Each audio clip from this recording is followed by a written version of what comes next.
it is time to put something to bed once and for all. I've actually had a couple people hate on me for saying this, but I don't care. It is what it is. It's just the truth, and the facts are the facts. And if you don't like it, that's on you, not me.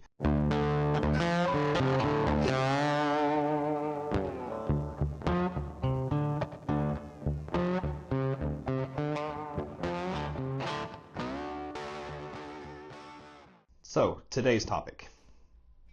These ugly 10-spoke bolt-on wheels are not period correct. They never existed back in the day. I've had a lot of people want to argue with me about that and say that they did, but I think I finally have solved the mystery as to why people want to be so argumentative about that topic. So, I think the lines have become blurred between fuel altereds and gassers. Because if you really look at them, they are very similar in a lot of ways, but different in many others. So it's understandable for somebody to confuse the two.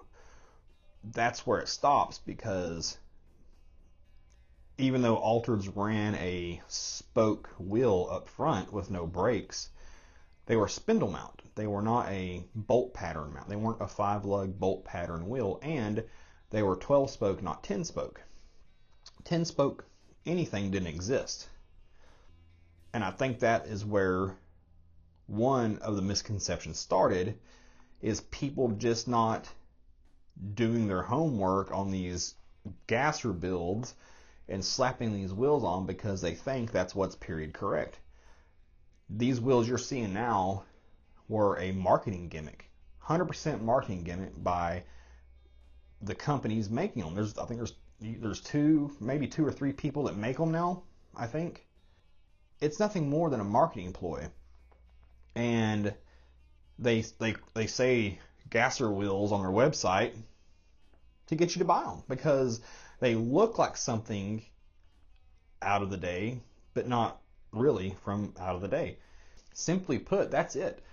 All these 55 Chevrolets you see with them on it are not correct. I think they look goofy on them because they don't fit the car. They don't look like any real gasser I've ever seen pictures of. That's just not a thing. It never was a thing, and I really wish people would stop defending these things to the death because they're not correct. And I'm sorry it might hurt your feelings to hear that, but it's just the truth. You got taken by a company and their marketing scheme. Simple as that. They need to sell wheels. They come up with something to do that. And you took the bait. The first time I ever remember really seeing the gasser wheels was on a bunch of rat rods in the early 2000s before I started seeing them on actual gassers. And now the gasser style has become more popular over the years. You're starting to see them more and more and more on all these gasser builds, and it's just not right. And I'm not knocking. You build your car however you want. That's yours. I don't care. But don't sit here and claim that it was a gasser from back in the day and it had these wheels and this and that. There, I've heard it all. Everybody wants to argue to defend them, and they're just simply wrong.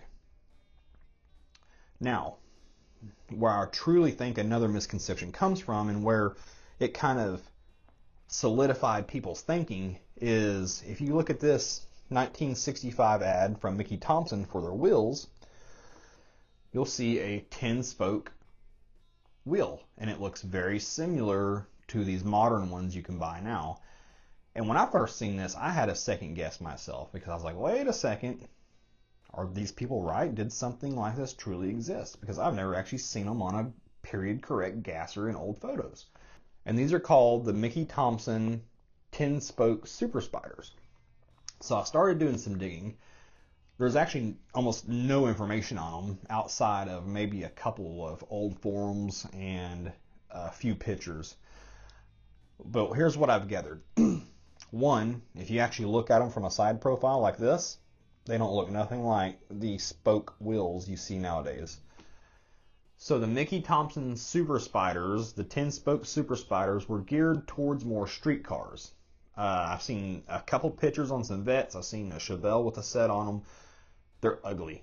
They are so ugly. Like, they do not look good on anything. And the research I've done is they were very unpopular back in the day. Like, they were the least selling wheel Mickey Thompson produced, and that's why you don't see a bunch of them, because they didn't perform well. So I think that's what solidified a lot of people's thoughts when they seen this ad, because the ad is so misleading. It's a straight-on shot. It's not a side profile or anything of it. So the straight-on shot, it looks a lot like a modern-style 10-spoke gasser wheel that some of these companies make. But it's just not the case. And I really wish people would just accept this. People are simply borrowing an altered style and applying it to a gasser, and that just, it's not right. And as I said, I don't care what kind of car you're building or how you're building it. You're building it for yourself. That's great. Don't sit here and try to BS everybody and call it a period correct gasser, or call it a gasser that was from back in the day with these wheels on it, because it's just never going to be okay. And that's my biggest thing is, respect the history of it. Like, don't sit here and blur the lines for your own needs if you know that these aren't correct. If you're like one of many people that's been taken by this, it's okay. It happens. It's not your fault. So now that you know, these 10-spoke bolt-on wheels are not gasser wheels. Not even close. If you're building like a tribute car or something like that, whatever, put them on there. I don't care. At the end of the day, I don't care. It's not my money. It's not my car. But don't sit here and try to rewrite facts from history to fit the needs of a marketing campaign by a wheel company trying to make money. Anyways, guys, please like, subscribe, share. I'm going to try to post more videos more frequently, and I will see you guys next time.